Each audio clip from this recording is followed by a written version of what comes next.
بسم اللہ الرحمن الرحیم۔ السلام علیکم۔ کہا جاتا ہے کہ لندن کے ایک امام صاحب روزانہ گھر سے مسجد جانے کے لیے بس پر سوار ہوتے۔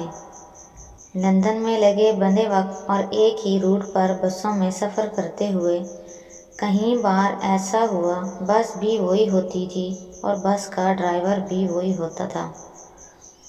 ایک مرتبہ یہ امام صاحب بس میں سوار ہوئے، ڈرائیور کو کرایہ دیا اور باقی کے پیسے لے کر ایک نشست پر بیٹھ گئے۔ ڈرائیور کے دیے ہوئے باقی کے پیسے جیب میں ڈالنے سے قبل دیکھے تو پتہ چلا کہ 20 پینس زیادہ آ گئے ہیں۔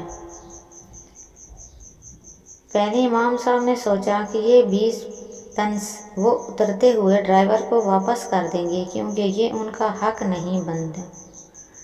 پھر سوچ آئی کہ اتنے تھوڑے سے پیسوں کی کون پرواہ کرتا ہے، ٹرانسپورٹ کمپنی ان بسوں کی کمائی سے لاکھوں پاؤنڈ کماتی بھی تو ہے، ان تھوڑے سے پیسوں سے ان کی کمائی میں کیا فرق پڑے گا، میں ان پیسوں کو اللہ کی طرف سے انعام سمجھ کر رکھ لیتا ہوں۔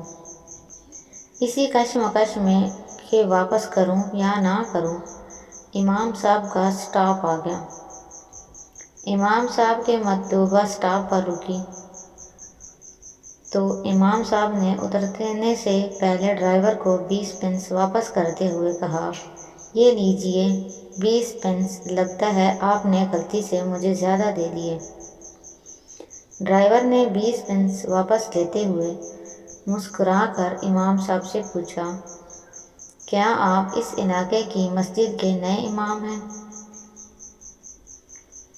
میں بہت عرصے سے آپ کی مسجد میں آ کر اسلام کے بارے میں معلومات لینا چاہ رہا تھا۔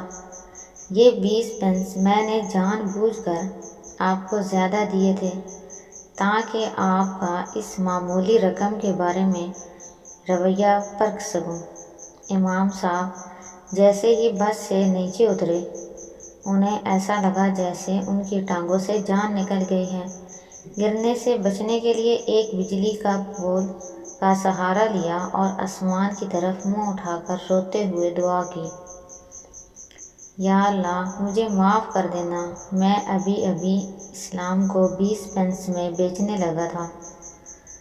یاد رکھیں، بعض اوقات لوگ صرف قرآن پڑھ کر اسلام کے بارے میں جانتے ہیں یا غیر مسلم ہم مسلمانوں کو دیکھ کر اسلام کا تصور باندھتے ہیں۔ کوشش کریں کہ کہیں کوئی ہماری شخصی اور انفرادی رویے کو اسلام کی تصویر اور تمام مسلمانوں کی مثال نہ بنا لیں۔ اگر ہم کسی کو مسلمان نہیں کر سکتے تو کم از کم اپنی کسی حرکت کی وجہ سے اسے اسلام سے متنفر بھی نہ کریں۔ آج کل کتابیں پڑھنے کا دور نہیں، لوگ رویے پڑھتے ہیں۔ خوان خلق القرآن کا یہ مطلب ہے کہ رسول اللہ صلی اللہ علیہ وآلہ وسلم چلتا پھرتا قرآن تھے۔ ہم مسلمانوں کو زیادہ احتیاط کی ضرورت ہے کیونکہ سفید کپڑے پر لگا داغ دور سے نظر آ جاتا ہے۔